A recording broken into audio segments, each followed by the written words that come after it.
of those I may try to leave towards the end so that I have enough time to. This class is called The New Creation. And I have found that if you get a hold of this, it can really change your spiritual life. And that's why Kent is familiar with what I believe about this. And since he's out of here, I can talk about and say he agrees with me 100%. No, I'm not even sure of that, but I think that he Yeah, I was understands. watching you on my phone just to make sure it works. I heard everything. Uh-oh. Anyway, we've had 2 lessons. The first one, Kent his family had some COVID issues, so he asked me to preach the first lesson to take his place in the pulpit, and I did that. The second lesson, we tried out a new camera, and the video quality had some problems. Did any of you try to view that? I did. You did? It was okay. Yeah, Stumps and stones. yeah, we think it's a resolution issue. We had it set at a real high resolution 1080, I think, and it's the Wi-Fi couldn't keep up with it, so it kept blurring out. But the general concept, what have you understood so far? If you've been in the class, what have you understood so far? What you haven't forgot. That I haven't what? What we haven't forgot that we learned. Yeah.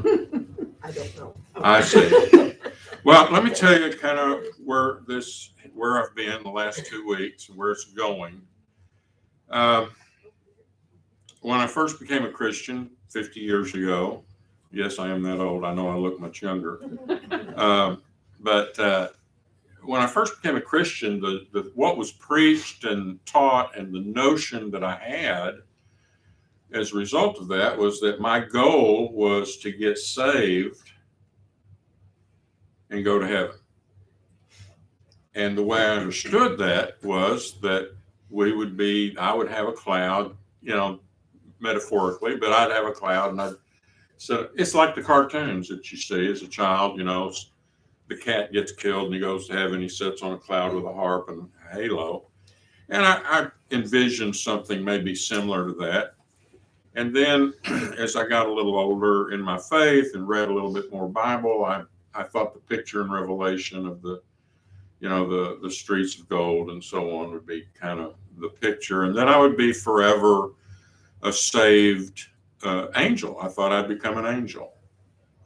And as I've talked this out with quite a few Christians, I have found that that's where most people are.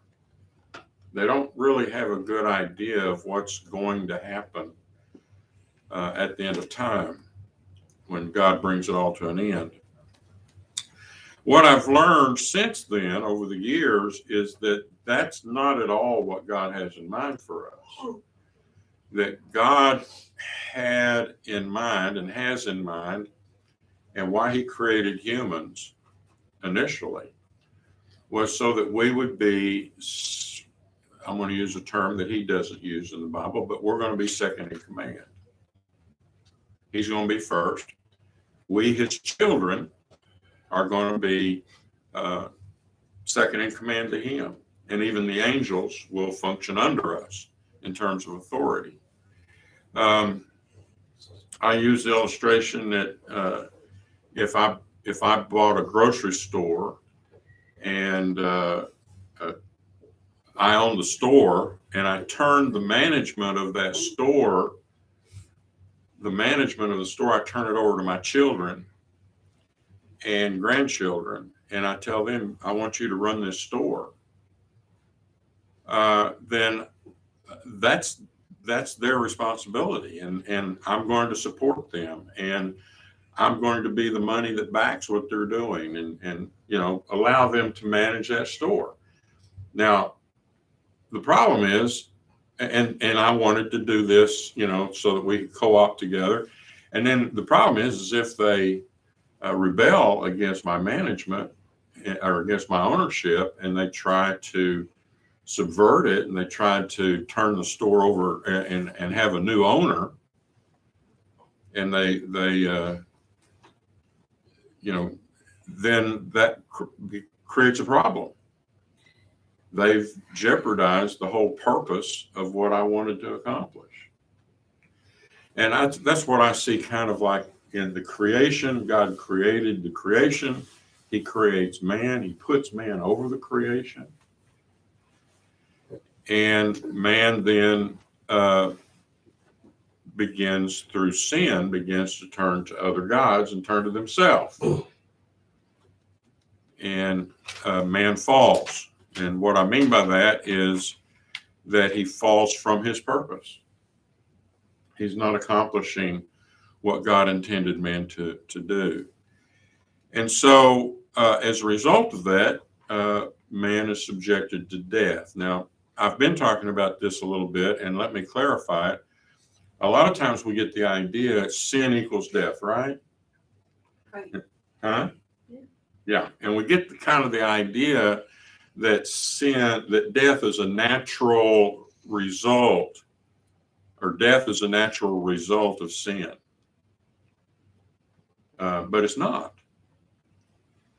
God says in Genesis, when man sinned, God threw him out of the garden. Why?